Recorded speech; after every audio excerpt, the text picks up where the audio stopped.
made gonna make something really good. 950 का target दिया है 900 से 950 का। चलिए ठीक है, सूरज जी का क्वेश्चन आया है E2E नेटवर्क को लेकर के। 2706 पर इन्होंने बाई किया हुआ है, आगे की टारगेट जानना चाह रहे हैं। 3176 पर चल रहा है, 2.5% से ज्यादा की गिरावट है। मैम यहाँ पर क्या स्टॉप लॉस मेंटेन करके बने रहे? E2E नेटवर्क इनकी बाइंग कितने की है? 2706 की, 2706। ओके, आपका स्टॉप लॉस 050 पर लगाकर रुपए, इससे ज्यादा नहीं। लेकिन ध्यान रखिए ये स्टॉक जो है सर्किट्स वाला है, तो अगर मंडे सर्किट अगर लगता भी है तो अप्रोक्सीमेटली आपका इसी रेंज के आसपास होगा, तो उसके हिसाब से आज की क्लोजिंग के हिसाब से भी 3050 का स्टॉप लॉस बनता है जो आपको मेंटेन करना चाहिए। चलिए, नैन्सी जी का सवाल आया है, कह रही हैं कि good afternoon ma'am, GPT infra at the price 121 आपसे पूछा था, बट अभी इसमें अपसाइड नहीं आया है, तो क्या इनको अपना कैपिटल कहीं और शिफ्ट करना चाहिए? क्योंकि बाकी कुछ स्टॉक्स हैं उनमें भी इनका जो है लॉस चल रहा है काफी ज्यादा, जिसमें जेटल भी एक नाम है, तो क्या एग्जिट करना चाहिए? नहीं, जी। इसमें बहुत दिनों का बड़ा कंसोलिडेशन हुआ है, और जब भी इस तरह के बड़े कंसोलिडेशन के बाद वॉल्यूम बेस्ड ब्रेकआउट बनते हैं वो बहुत ही स्पीड में होते हैं, राइट? तो हम्म। आपने बहुत पेशेंस अगर रख लिया लाइक 2-3 हफ्ते, तो अभी आप होल्ड करके चले। एक्सपेक्टेशन है रेंजिंग फ्रॉम 130-150 बहुत जल्द मिल जाएगा अभी हमको, क्योंकि काफी समय से इसमें होल्डिंग कंसोलिडेशन फेज चल रहा है। और हम्म। जब तक अभी हम बात कर रहे हैं 15 मई 2026, हमारी करेंसी ऑल टाइम लो पर पहुंच गई है, 96 का लो, which is a very bad thing for the current, as an investor, as an economy, it's not a good thing. तो हम्म। आप लोग, जो मैं बोल रही हूँ कि अगर आपके शॉर्ट टर्म वाले लॉन्ग ट्रेड्स हैं, मार्च एंड अप्रैल के लोज से नीचे ना जाए, क्योंकि बस इतना ही शॉर्ट में अगर समझाना तो इतना ही समझाऊंगी कि हम्म। थोड़ा ध्यान दे। करेंसी डेप्रिशिएशन डेप्रिशिएशन का मतलब है FIIs और भागेंगे यहाँ से। चलिए, नेक्स्ट क्वेश्चन गोविंद सिंह जी का है, कह रहे हैं कि साकार हेल्थ केयर में 25% प्रॉफिट बुक कर लिया है और अब ट्रेंड है, तो क्या आज क्वार्टर में करंट लेवल पर ऐड किया जा सकता है, और क्या टारगेट्स क्या रहेंगे? आज ऑटो में करंट लेवल पर बाय करना।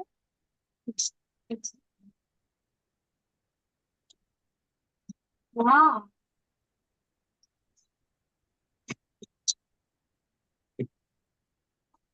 आज क्वार्टर अगर देखें 456 पर चल रहा है, ऑलमोस्ट 2% की अपसाइड है। ओके, और तो इसमें अपसाइड बनता है उर्वशी जी, हम्म। 480 से लगभग 530 के टारगेट के लिए इसमें ट्रेड बनाया जा सकता है। इंट्राडे गैप अप खुला था, नीचे आया अभी, तो यहाँ पर व्यू तो लॉन्ग का है। स्टॉप लॉस आपको 420 रुपए का रखना चाहिए दो टारगेट्स के लिए।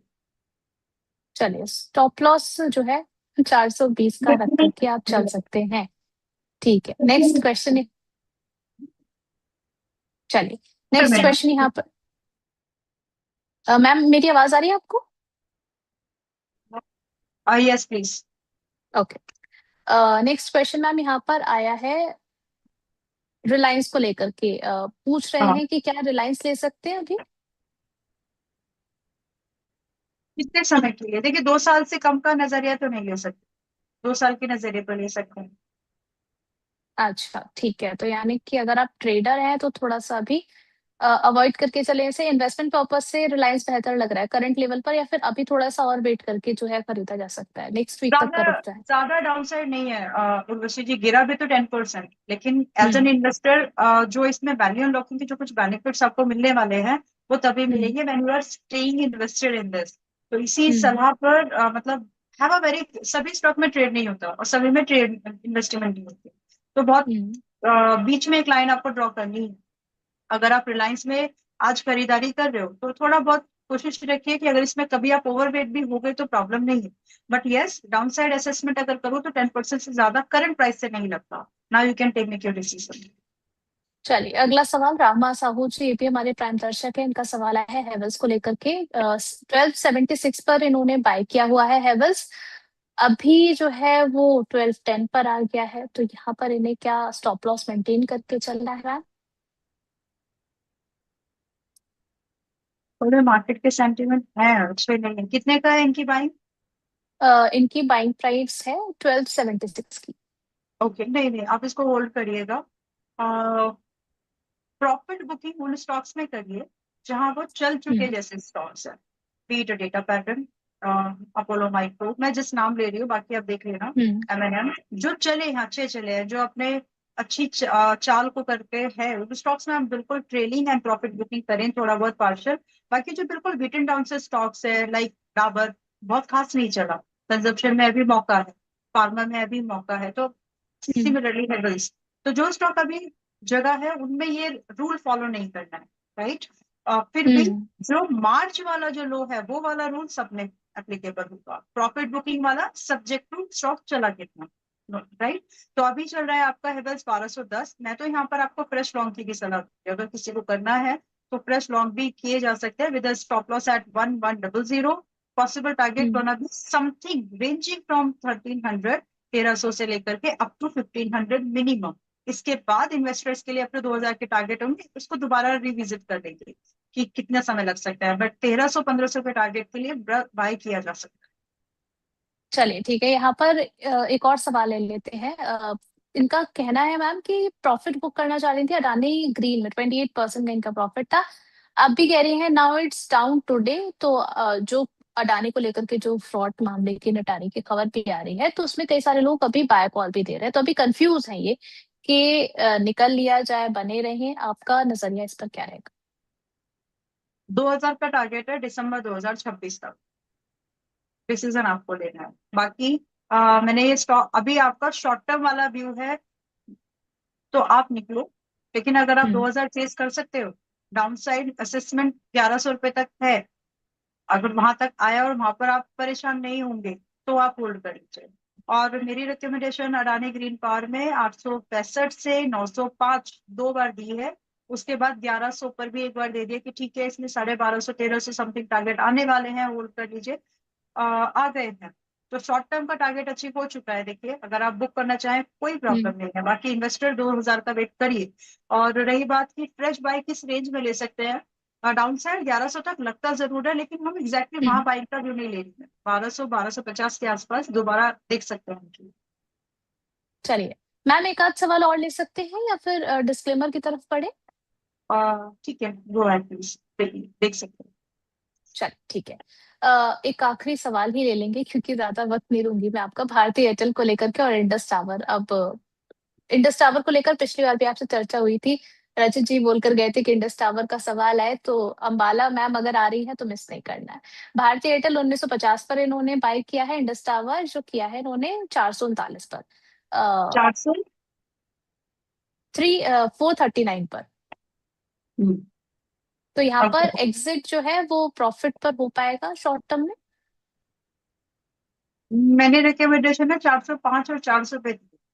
अब आपकी टाइम में मैं 440 का पहला टारगेट देख रही हूँ स्विंग ट्रेडर्स के लिए, एक हफ्ते का टारगेट दिया था 425 वन वीक वाले ट्रेडर्स के लिए, जो आ गया, आज ही आ गया, 4 दिन हुआ है ट्रेड को। यस, आपका जो सवाल है कि 440 समथिंग के ऊपर की आपकी बाइंग है, आपको वेट करना पड़ेगा, अगर आप कर सकते हैं तो आ जाएगा। मैं काउंटर को लेकर के बुलिश हूँ, और स्टॉप लॉस फिर भी आपको कितना भी बुलिश कोई क्यों ना हो, मार्केट का ब्लैंकेट इफेक्ट सब पर पड़ता है, so for that protective approach maintain a stop loss at 400 please, and you can expect target ranging from 455 up to 500 actually, आप इसको देख सकते हैं। शॉर्ट टर्म की ही बात कर रही हूँ मैं, 4 10 1 साल 1.5 साल की बात नहीं करी, I am just talking like 2 3 months. चलिए ठीक है, नेक्स्ट यहाँ पर देख लेते हैं कि पोलिंग क्वेश्चन क्या निकल करके आया है। सवाल था कि लॉन्ग टर्म निवेश के लिए इनमें से सबसे मजबूत स्टॉक कौन सा है, Tata power, CDSL, BHEL, BHEL या फिर इरेटा। यहाँ पर सबसे ज्यादा लोगों ने वोट किया है टाटा पावर को, 40% वोटिंग यहाँ पर दी गई है। सीडीएसएल को जो है वो 32% वोटिंग दी गई है, 17% इरेटा और 11% बीएचईएल। माला मैम, लॉन्ग टर्म के लिए बेहतर कौन सा है इन चारों में से? हम एक बार वापस नाम प्लीज दोबारा बोलेंगे, टाटा पावर है, टाटा पावर है, सीडीएसएल है और बीएचईएल है और इरेटा है। टाटा पावर मोमेंटम भी टाटा, रहेगा, और थोड़ा सेफ्टी भी है। चलिए ठीक है, तो टाटा पावर आप लोगों ने जहां पर सबसे ज्यादा वोटिंग की है, अंबाला मैम का भी ऑप्शन वहीं पर हिट हुआ है। Thank you so much Ambala ma'am हमारे साथ जुड़ने के लिए और हमारे सभी सवालों के जवाब देने के लिए। आपकी तरफ से डिस्क्लेमर। यस, तो जितने भी स्टॉक्स पर उर्वशी जी आज हमने बातचीत की है, प्रोबेबिलिटी है कि हमारे मेंबर्स के पास, अच्छा पिछली बार मैंने भारत कोटिंग कोल डिस्कस किया था, 40 हाँ का जी। टारगेट आ गया, और it's like 18% within a week.